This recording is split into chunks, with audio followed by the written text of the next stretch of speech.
CTTC official YouTube চ্যানেলে আপনাদের স্বাগতম, ওয়েলকাম।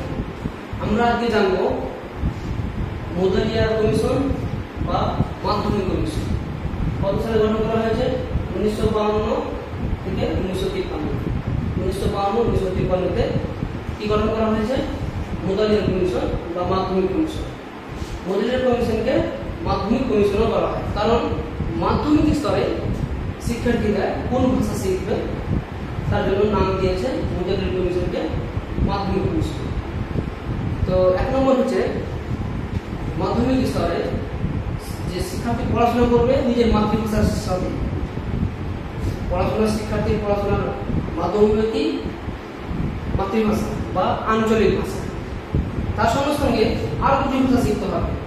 সেটা কি কি?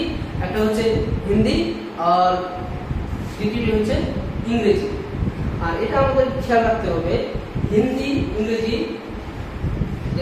যেন এক বছরে শেখানো হয়, আলাদা আলাদা বছরে যেন শেখানো হয়। মাতৃভাষা শিখবে, তার সঙ্গে একটা হিন্দি শিখলো, তারপরের বছরে ইংরেজি শিখলো। এক নম্বর। দু নম্বর হচ্ছে মাধ্যমিক স্তরে যে লিখবে বা পড়বে সেটা হবে কি? মাতৃভাষা। মাতৃভাষাতে লেখাপড়া হবে, কোনো বিদেশি ভাষা বা সেকেন্ড ল্যাঙ্গুয়েজ, থার্ড ল্যাঙ্গুয়েজে শিক্ষা অর্জন করবে না। শিক্ষা অর্জনের মাধ্যম হবে কি? মাতৃভাষা, অর্থাৎ আমাদের যেটা হচ্ছে বাংলা ভাষাতেই আমরা শিখব।